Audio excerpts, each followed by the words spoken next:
Well, it's been a year since teachers across the state of Oklahoma walked out of their classrooms and rallied at the state capitol to advocate for more funding. Over the past 12 months, some things have changed, some things haven't, but education remains an important topic here in Oklahoma and here in Oklahoma City. Hi, I'm Ben Felder with the Oklahoman, and for the next 45 minutes, we're going to be reflecting on some of the big issues taking place in Oklahoma schools and here in Oklahoma City. And joining me for this conversation, we have three educators.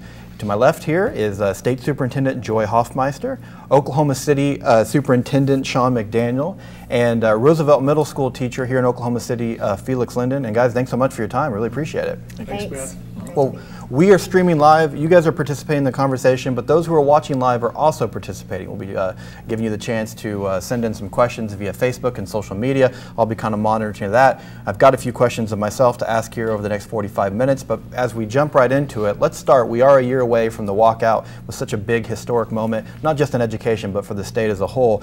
And I'm curious for all three of you, what has changed? What has been the biggest change since the walkout? And how would you kind of assess where we are today, given that historic demonstration last year?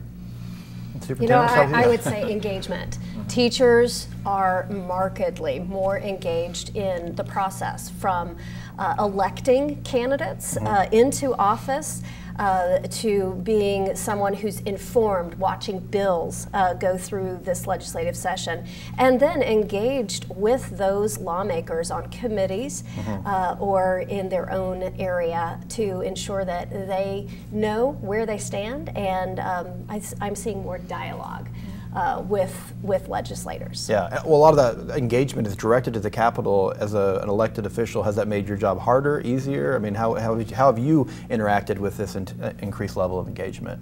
It's always better when we have more of an engaged constituency base.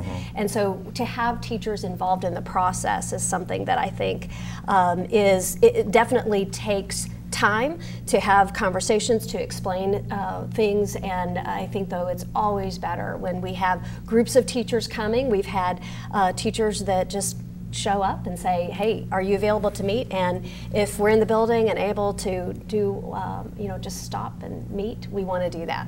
Yeah.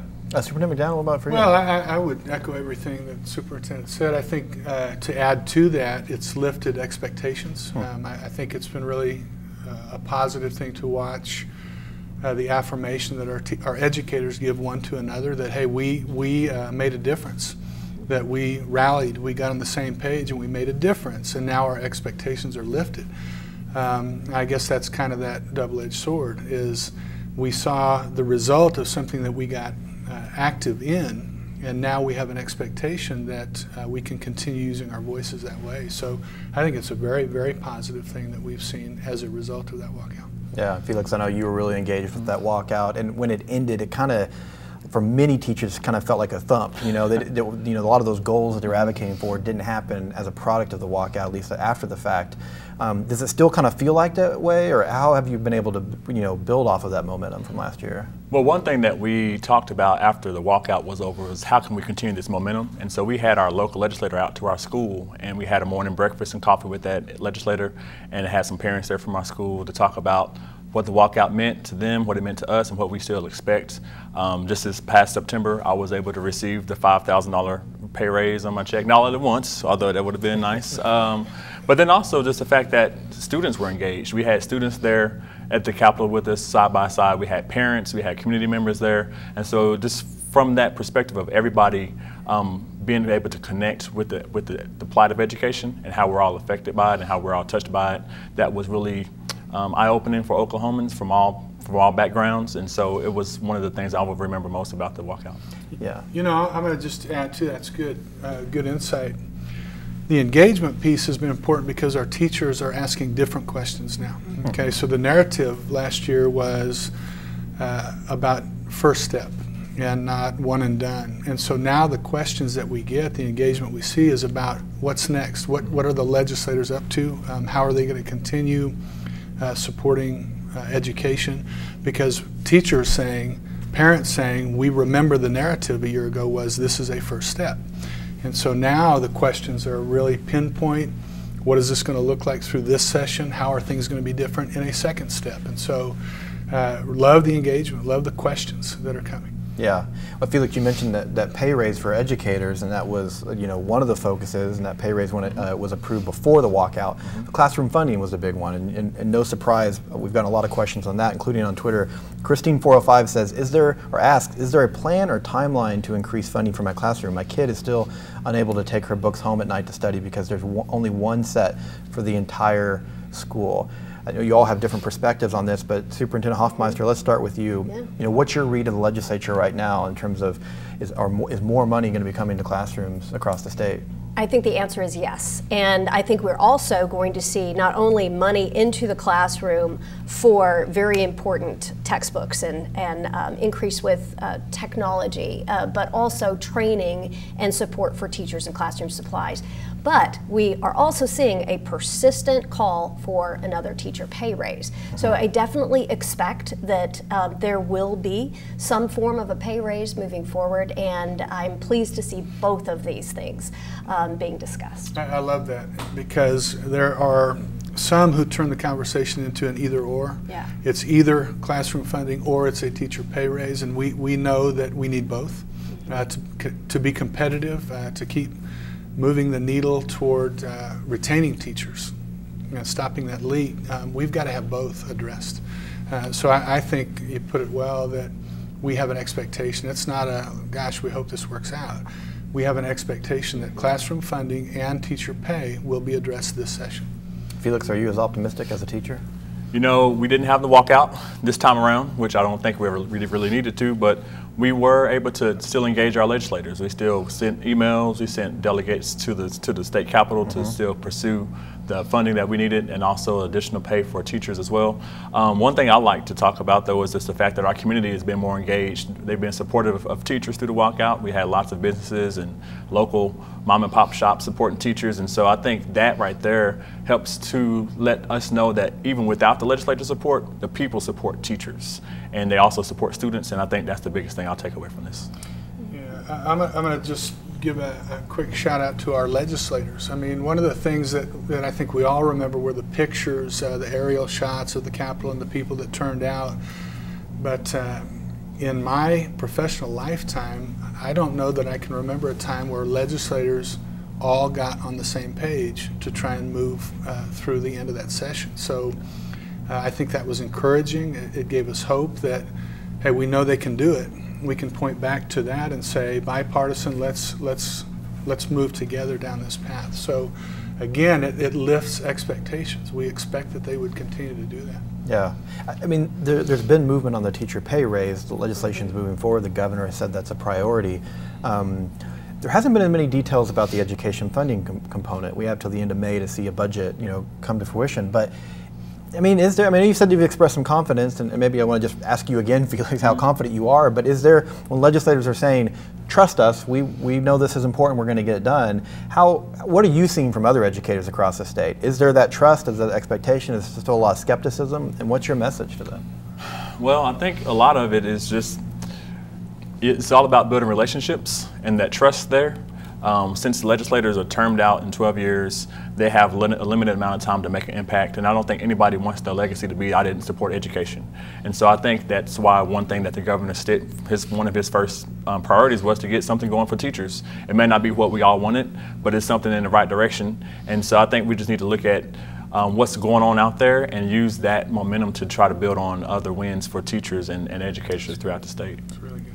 And I want to add that we clearly know the message from the walkout after the pay raise had already been put in place was that this isn't just about pay, this is about our kids, and teachers came to the Capitol to tell the stories of the children in their classrooms. That message has resonated, and we are seeing that reflected by legislators who say we must be competitive and continue to add to the teacher pay raise, but we also recognize the very great need of adding more dollars that go into our funding formula so that will translate into an ability to add more teachers, not just give the existing teachers a pay raise. So it's really a more comprehensive view, and I think that's really encouraging because we're hearing legislators talk about something fairly complex and not just something that is a great soundbite. Yeah.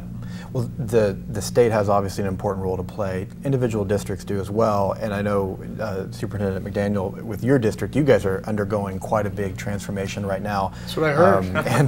And so getting a lot of questions about that as well. First off, this transformation of consolidating some schools to kind of right-size the district after some enrollment declines and better allocate resources, impacting a lot of people, impacting my household. My son's school is closing after the end of this year. First off, can you give us an update on kind of where things stand? The plan's been approved. Right. Is it being carried out in a way that you'd like? Sure. So great set of questions, Ben. So on the 4th of March, our board unanimously voted to accept the plan or adopt the plan of reinvention. But the real work now is the implementation. We all know, lots of us have great plans over time, but it's the execution and the implementation that really matters. And so we have 86 different projects going on right now with team leaders, timelines, resource management. And so we're moving through implementation right now. We've kind of coined the first day ready phrase, where we have a first day ready list. When you convert an elementary into a middle, you know that there's a lot that needs to be done, and we need that done by the first week of August. And so that's been our commitment to the community, and we're probably between 70 and 75% complete with our first day ready list. Some of those things we can't get to, obviously, until kids are out of buildings, but making great strides right now to bring those commitments to bear. So really feel good about it. Yeah. There's a lot of things on paper to use to promote this. That, sure. More resources for schools. All schools having access to art and PE and music. Right. Felix, for you as an educator, not so much what do you think about the plan, but it's happening, it's moving forward. What not concerns you most, but what should the district be? What should be top of mind, making sure that this is a success? What is going to be an important thing to look at and track as we go through this process? Well, I think the first thing that they've done already well is that they've had community discussions. They had meetings before the plan, then after they announced the plan, they had meetings there as well. So they had an opportunity for everybody in the community to have input and not feel like they were getting dictated to what was going to happen to them in their community. So I think that was the first thing that needed to happen. From that, I think they had to make a hard decision. It was, we have to make decisions based off of real time, real number, real data, and we don't have an infinite amount of money, and we have to make those tough decisions. And as you mentioned too, your son's school is closing down. A lot of kids' schools are throughout our district are closing down. But what does that mean now? I mean, I think we have an opportunity to engage in a different way. I know at Roosevelt we have 8 feeder schools now, where we're going to go down to 3. And so now what I think that means is that we have an opportunity to engage 3 schools in a way we couldn't do with the 8 before. And so I think that's going to help with the transition. It can't all just be from the district. It has to be what our innovative teachers and innovative district principals and whatnot at the different buildings are, what are they doing to help ease the transition for our families and students. And so the not my kid, not my problem mentality that I've seen in Oklahoma City and throughout the state in some cases, I think that's one the P2G was trying to address with that. That's good. Yeah.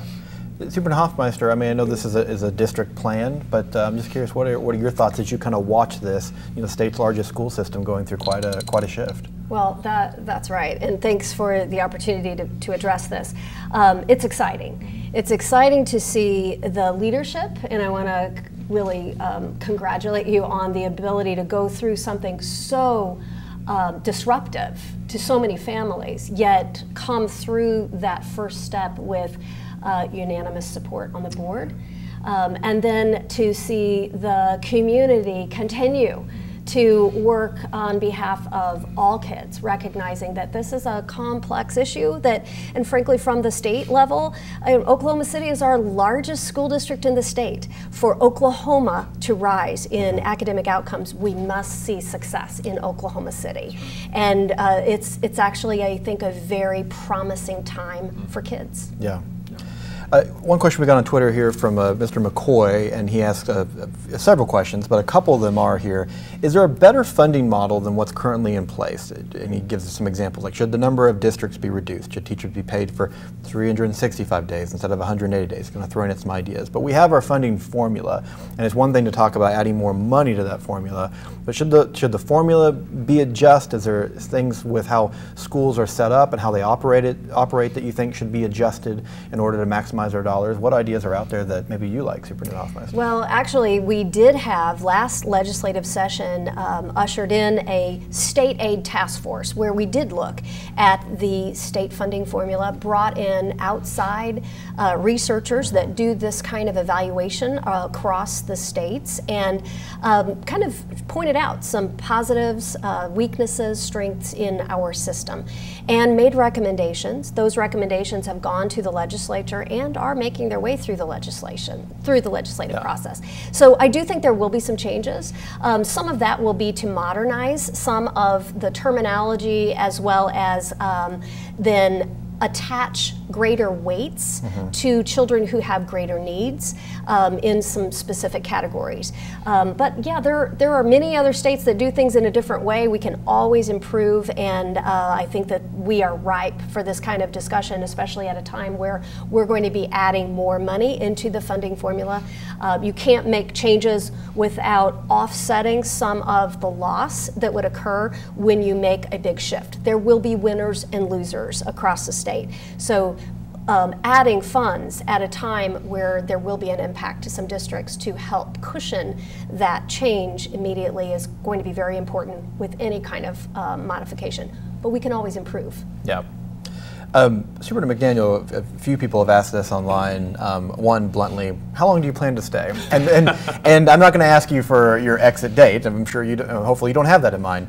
But it is a relevant question because you're in a chair that has been occupied by lots of different people in a short amount of time. Right. That's not uncommon for large urban school systems like Oklahoma City. Right. I don't have this stat in front of me, but I think it's like maybe 2.5 years, the average time frame for a superintendent in Oklahoma City to stay, or something along those lines. So if that's the case, you're already a year in. A year in, you've done quite a bit. Excuse me. Just kind of assess how the job is going for you. What's your prolonged assessment of your position? And I mean, put you on the spot with that, but a lot of people are asking about that. Well, so I don't know what the average is. I know that I'm told that I am number 14 in the last 18 years. Yeah. And so, as you know, it's not completely my decision how long I stay. So what becomes very important is my relationship with my board. Yeah. And really working hard both on their end and on mine to form a solid relationship that has as its foundation kids and teachers and families. And so what I am convinced of is that every member of our board has their eyes squarely on kids. It is not an easy thing to go through something like what we've gone through the last year, yet they have found a way to be steadfast and commit to the work. That tells me a lot about them. Equally, as we develop our relationship, I think they're learning about me and that I love kids and I want kids and families to be successful. So when you begin there, we don't really talk about how long I'm going to stay. Yeah. Because we love the work, we think it's meaningful work, and we want to complete our work the best that we can.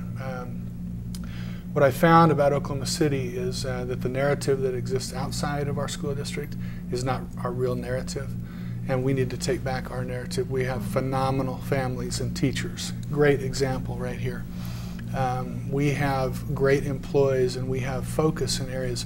We're just fatigued right now because I am the 14th in the last 18 years. So we need stability in the principal's office, in the superintendent's office. The other thing that's jumped out at me is the enormous support our community has for our school system. People standing at the ready everywhere you turn. How can I help? How can I get involved? How can we be part of the solution? So it's our job to be very strategic about how that happens. And we have a fantastic foundation. Mary Malone and her crew, the chamber supports us, and so we have things in place. It is a great time in Oklahoma City. I'm very grateful for Superintendent Hoffmeister's vision and leadership because she's willing to have these hard conversations. And we talked about the funding formula. Man, you talk about a sacred cow, but we're willing from her office to sit down and have these hard conversations about how we can move our state forward. So it's a good time right now. Yeah. Felix, I mean, I don't know how long you've been at the district, but several years. You've seen lots of superintendents. You've had lots of principals. Yeah. What's that lack of stability meant, and what would it mean to have to be able to have this kind of stability the superintendent's talking about? Well, in 9 years at Roosevelt, I've had 7 principals. Wow. And I was a product of Oklahoma City Public Schools, and I can recall my time when I was at Star Spencer, it was Rogers and Green Pastures, all out there in Spencer Land. There you go. Yeah. We had principals who stayed.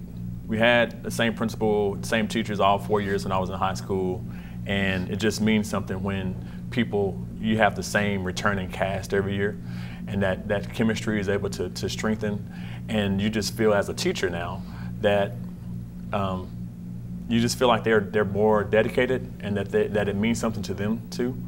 I like to say we're not waiting for Superman, we're waiting for Superman to stay. We would love for you guys to stay around and do the work, and we've done the work. I've been there 9 years. Like I said, I don't plan on leaving anytime soon, but it does somewhat become disheartening when you have a principal or a district leader who comes in with this grandiose idea, and they are put it in or they try it, then they leave. And so we're still the ones left to do our job. And so it kind of made me as a teacher feel less connection, and made me feel more of an independent streak to just say, well, I'm going to do what I think my kids need. And so that's why I feel like it's been part of my philosophy about letting kids get out and do service. I don't want them to get lost in the shuffle of the administrative turnover, but these kids still need us to be there every day, showing them what they need to have to be successful, regardless of who's the principal, who's the superintendent. And so from a teacher's perspective, I just think if we could all work together, but work together this year and next year and the year after that, that would be what these kids need. There was a time in 1 3-year span where I had a 6th, 7th, and 8th grade class that had 3 different principals. And I can only imagine what that meant to them. So, whatever it is we're going to do, I just hope that consistency piece and that commitment to stand through the process is what we follow. Yeah. Could I just add something? There's some research right here in Oklahoma that speaks to this very thing, and that continuity of leadership and how important that is. OU professors have done this study on the collective trust impact, and how having a leader in place helps build the trust from teacher to principal or teacher to superintendent, and then student and family to teacher in school. And that is part of a rising academic outcome that occurs even with a mediocre leader. That consistency and the time, and you mentioned, Felix, relationships with legislators being important, and that same type of relationship building we know actually impacts our kids' learning. And from a state perspective, we see this as being extremely important in having our teachers be a part of carrying a vision forward. If not, then teachers have initiative fatigue, and that is part of teacher burnout. Yeah. Well, stability is so important. Superintendent Hoffmeister, for you, stability is in the hands of the voters, a statewide elected official, of which you were sent back by voters last year. A few questions here on the State Board of Education. Unlike Superintendent McDaniels, who is hired by the board, you're not hired by the board, but you work with the board very closely. I'm the chairman of the board, too. And leading the board, and in working with Governor Kevin Stitt, who is responsible for filling out the board. So a couple questions here is, in your opinion, is there enough diversity on the State Board of Education?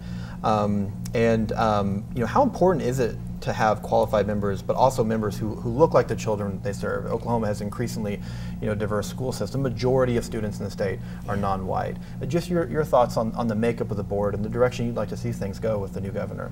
I think it's very important, and it's important to have consumers of public education also having a voice and reflect that experience.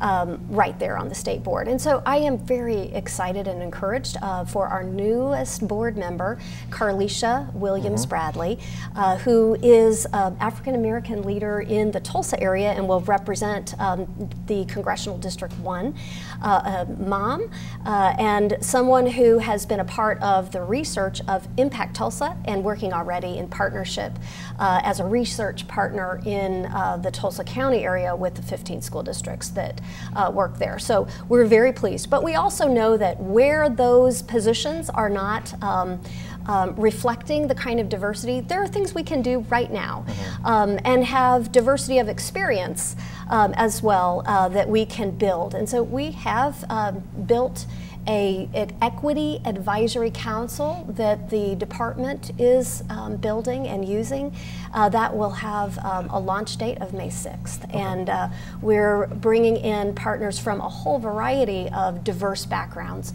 to be there for us to talk about some issues that will help our children have more successful outcomes, but also as we reflect on our own state policies. Yeah. Felix, this question is for you. It says, what is the biggest hurdle Oklahoma City students face when it comes to receiving a quality education? Kind of a big question there. And Superintendent McGann, I'll let you get a crack at it too, and Superintendent Hoffmeister if you'd like as well. We won't have any time left after. But I mean, we've talked maybe some about that, and obviously there are various challenges. But you're on the front lines, and working with these students day in and day out. And what are some of the biggest challenges that you see that we need to be mindful of? Well, I think one of the main issues for me, I'm a big community guy. I just like to see the community get involved with these schools and start investing, whether it be time, money, or skill or talent into these schools and letting these kids who, we talked about diversity, if I want to be a lawyer but I don't know any lawyers, I mean, you got to get out there and let these people see what they want to be. And if we don't provide that to them, we've done a disservice to them. And so I would always welcome anybody to come out to our schools and talk to our students, because they're your kids too. And the more we do of that, the more we can empower kids, the more we can instill a sense of I can do that in them, and just a sense of pride, and that this all means something too. Yeah. The education has a purpose, has a meaning, and that it's just not something that we're just here because we want to. We do it because we really care about your future. And I think that would be the first one. I think we also have a lot of just family challenges, trying to address the whole family, not just the whole child. And because you have lots of things, the kid might go home on the weekend and come back home come back to school on a Monday, and it's, wow, what have you done the last 2 days? And wishing we could just do something more about that, and just trying to find a way just to keep these kids not deflated and filled with love and from everybody, not just the teachers, but everybody that they interact with on a day-to-day basis. So that would be what I would want. That's really good. I want to clone him. Yeah. Is there a way to do that? I'm going to piggyback on the second part of that. Just the enormous challenges that our kids are coming to school with, and how we find resources to connect to those challenges so that kids can think differently about academics. The experiences that our kids have, the adverse childhood experiences, it's off the charts in Oklahoma City. And so we have this, on the one hand, we have this set of expectations that are really academically focused. And we have those expectations. That's a great culture to have. But we're receiving kids who, last night at 2 in the morning, the police entered their home and handcuffed their dad and walked him out to a police car. Or it's been 4 days since me and my 2 siblings have eaten because we're off school for an extended weekend, or. So one of the things that we have committed to, and we're kind of following the lead of the superintendent, is we've got to be able to address fundamental needs that our kids have so that simultaneously we can bring the academic piece in. So we help heal, and then they're more receptive to those content areas that we know they need to be successful later in life. I saw a statistic not too long ago, and I can't remember it, you'll know it probably. It was talking about cycles of poverty, and that if we don't rescue kids, it uses that word in the article, if we don't rescue kids by the time they leave us, K-12 and their K-12 experience, it's in the 90 percentile that they're going to return to the cycle and then raise their kids in the cycle, and then here we go. So we look at this as affirmation, breathing life into kids who have these enormous challenges, but also preparing them academically so that that combination sets them on a path where they can be successful and get out of that cycle. So it's a lot of work. It's important work.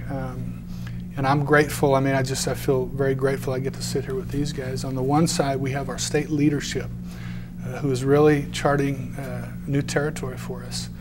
And then we've got a committed educator who, he's used the word, I'm just repeating it, he loves kids and he wants to see kids succeed.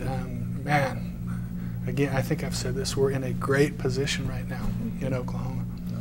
Yeah, and you mentioned adverse childhood experiences, and I know Superintendent Hoffmeister, that's been something that's big for you, and has kind of this topic is getting a lot more attention nationally over the last several years, and even more so here in Oklahoma.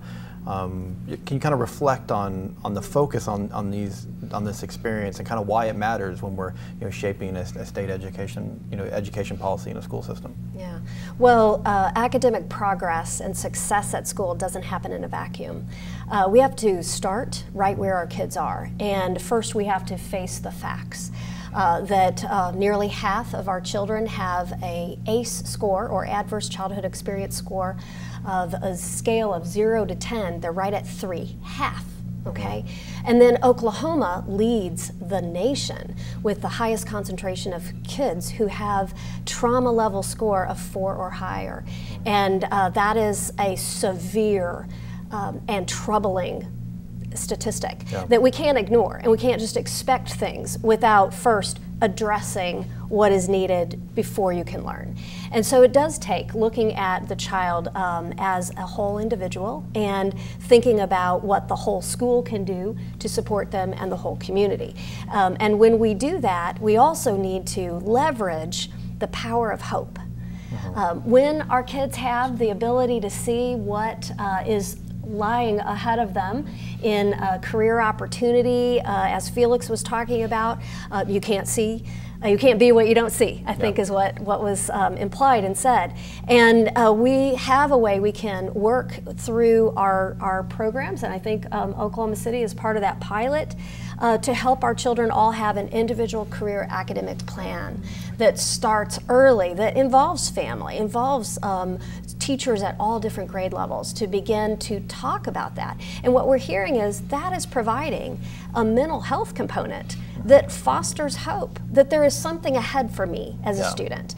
And we know the science of hope tells us that when our kids have hope, that they then can be resilient, and that resiliency is needed to be able to bounce back from those traumatic events in their lives. Yeah. Well, switch gears real quick with this next question, and this is for you, Superintendent McDaniel. And this is a question / criticism I'm sure you're used to, but you have a chance to. I figure you have a chance now to actually kind of address it. And this person asked, "Why close school so much when the weather's nice?" And so, and so I asked that question because I think some people may not be aware of just kind of the logistics that go into when you have this decision of this large school system on whether or not to close when there's talking about inclement weather. Yeah. I think that's what this person is. I don't think they're talking about the school closures. I got you. I'm with you now. For kids they love it. For parents they dread it. So you got to be somewhere in the middle. But I figured we don't never get to hear sometimes the behind the scenes work that goes into making that decision. Most districts operate in a similar fashion. So at 3 o'clock in the morning, I set up kind of command central. I'm the phone guy, and we have people go out all over the district and begin driving roads. Okay. If we have any question, obviously if we can make the decision the night before, we do that. But sometimes you can't. So we begin driving roads, and then I will get a recommendation. I'll be on the phone with everybody all over the city. How are the roads? What's it look like? What's the forecast say? I have a a chat with all the area superintendents. What are you doing? What are you doing? And so you'll notice that dominoes begin to fall as soon as 2 or 3 big districts call it. Everybody calls it. And so by 5 o'clock in the morning, I try and make a decision based on all the information that we gather. I'm from the camp, and most of my colleagues is that we're going to err on the side of caution. So sometimes this year we have an example. You make a call and then it turns out roads are fine, everything's good, Why in the world would he cancel school? The decision was made hours before without all the facts, and we rely on our meteorologists. I mean, we follow the weather days in advance. We talk to the folks in Norman. So we're not just kind of, you know, sticking our fingers up in the air and what should we do today? I mean, it is an informed decision-making process, and sometimes we get it wrong. Yeah, there's a lot of pressure on that. I mean, do you feel that on that? I don't feel it, no? Okay. Because I've been doing it for long enough. I know that many times you make a decision, no matter what the roads look like, and it's kind of like a basketball official. You make a call, and you're going to make some of them happy, and some of them not so much. Go ahead. No, I was going to say the thing is, though, it's not just inclement roads, it's the wind chills. We saw wind chills, record wind chills this year. And our school, thanks to the foundation, the Cody Kid program, we have kids who come to school with no coats. And imagine if you're a child waiting on the bus stop in sub-freezing temperatures in wind chill. And I think when he has to make that decision, or any superintendent has to make that decision, then they're doing that with what they feel is what's in the best interest of the child. And for that one day, it may be inconvenience, but I would rather be inconvenienced for one day than have a week-long worth of, you know, I mean, I think we just need to maybe just not worry about simple things like that. Well, the other thing that you're inferring is in Oklahoma City, we have thousands of walkers. Yeah. And so you know, you're looking at, what was it, wind chill was 10 below maybe, I think it hit at one point. And so we're what we call a 1.5 mile state.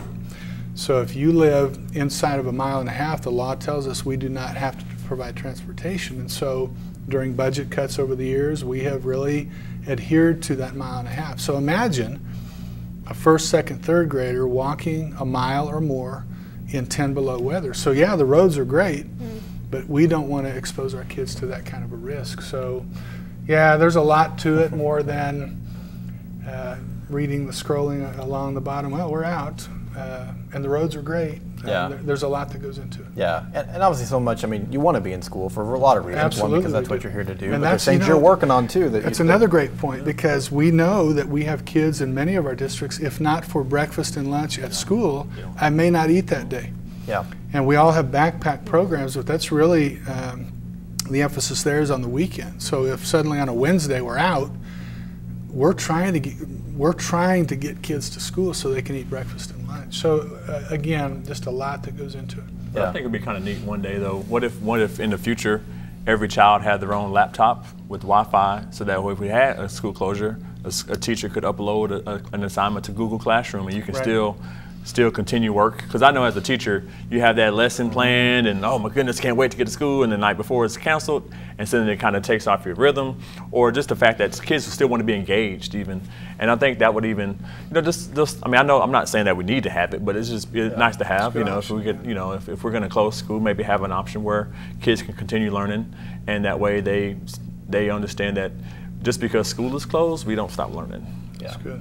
Good. Well, and a question here that kind of relates to that. The question is, do you think, and Superintendent Hoffmeister, direct this to you, do you think the walkout had a negative impact on students academically? I mean, I know obviously for a lot of teachers, they say, we don't want to be out of the classroom. We feel like at this time, it's more important for us to be at the Capitol right now advocating for those needs, knowing that the best place for kids are in school. But I mean, it happened, you know, a year ago during a testing window. What were some of the impacts on students just being out for 2 weeks for a lot of schools? Yeah. Well, you know, I think that you probably have better answers specifically to give. I don't think we can draw conclusions really on 1 year like that, but I think that anecdotally, or you know. Sure, I can tell you what happened in Oklahoma City. This was right as I was transitioning into the district. Oklahoma City currently, until next year when we change it, we're on a continuous learning calendar, so kind of a hybrid. So last year, we had a 2-week spring break, followed by a 1-week walkout, followed by Monday testing. And so our kids were out of school, teachers, kids were not engaging in learning for 3 consecutive weeks. Now again, I don't know that we can draw a direct correlation to any assessment results, but I can tell you it probably didn't help. But I think that, you know, we look at those types of things that we might classify as the negatives. the positives of the walkout far outweigh any negatives that anybody can give me in a list. So while it was not ideal, 3 weeks and then testing, I wouldn't, and I don't think any of us would say that's our excuse for doing poorly. We can't do that. We've got to do other things. We've got to step it up in a lot of different ways. But it certainly was not ideal. Because if that's the case, do away with summer, right? Yeah. Well, what was the impact, not just academically, what was the impact on students to see that their teachers were out there advocating? I mean, I know there were lots of students at the Capitol, but did you have these conversations with your class when you came back, and what did those conversations look like? You know, one thing I thought was really beneficial for the walkout is that students had a chance to participate in democracy and see it firsthand, how things work, how a bill becomes a law, how you can come out there and advocate and be a part of your democracy, and you can use your voice even though you aren't able to vote yet. This is what people who vote do. Yeah. We're supposed to be active participants in our democracy and get out there and get engaged and try to convince people who may not agree with you or why they should. All the things we teach in class became a real life lesson. So I don't think, you know, they may not have done well on the state test, but in the life test, I think they did a really good job. That's good. Yeah. Okay. Well, and even for teachers, I know talking to several out there, you know, saying like, I wasn't familiar with this process until I went out there. And you talk about that increased engagement. I mean, that's part of it. Absolutely, absolutely. Engagement can be messy, but it's essential. Yeah. Yeah. Well, let me just add one more thing. It also gave our community partners an opportunity to engage.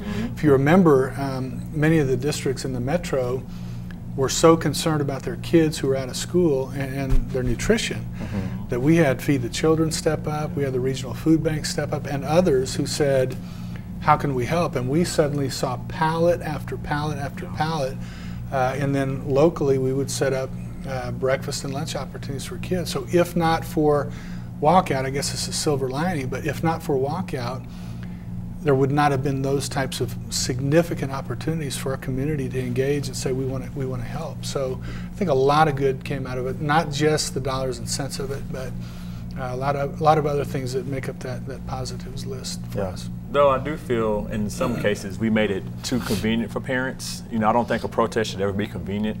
I think there should be an element of, man, why are we here? Why are you home today? Because your teacher walked out because of their situation, and now as a parent, you're forced to make decisions that affect you. And I think if we would have had more parents possibly be involved and encourage that participation, that might have had a different and or lasting impact to the walkout even moving forward. Because, you know, if we make things too easy or too convenient, it doesn't affect the people who need to be affected the most. But to that point, I would say parents were very engaged as well because they have been experiencing the increase in class sizes. So they had a built-in awareness that I think gave the kind of patience for the process. There was inconvenience, I know, for some that had to think through, how do we get daycare? How do we get time off work? As some disruption occurred, you know, in places of work, etc. But there was a patience because of a public understanding and awareness that Oklahoma public education had been eroded in the funding for needed textbooks, supplies, and teachers. And I think that has persisted. The awareness has endured. Yeah. Well, we have just a couple minutes left, so time for one more question, and I think you all can kind of speak to this. But on Twitter, Mary Watersby asks, how are we as a state and Oklahoma City schools supporting EL, so English language learners? You know, what are we as a state doing to help the undocumented and students from mixed status families access higher education? So obviously that's a population that's growing, significant here in Oklahoma City. And like I said, I know you all can kind of speak to that. Start with you, Superintendent Hoffmeister. What are we doing as a state level to help these kids? Not enough. We know that Oklahoma has an increase of children who are English learners, around 55,000.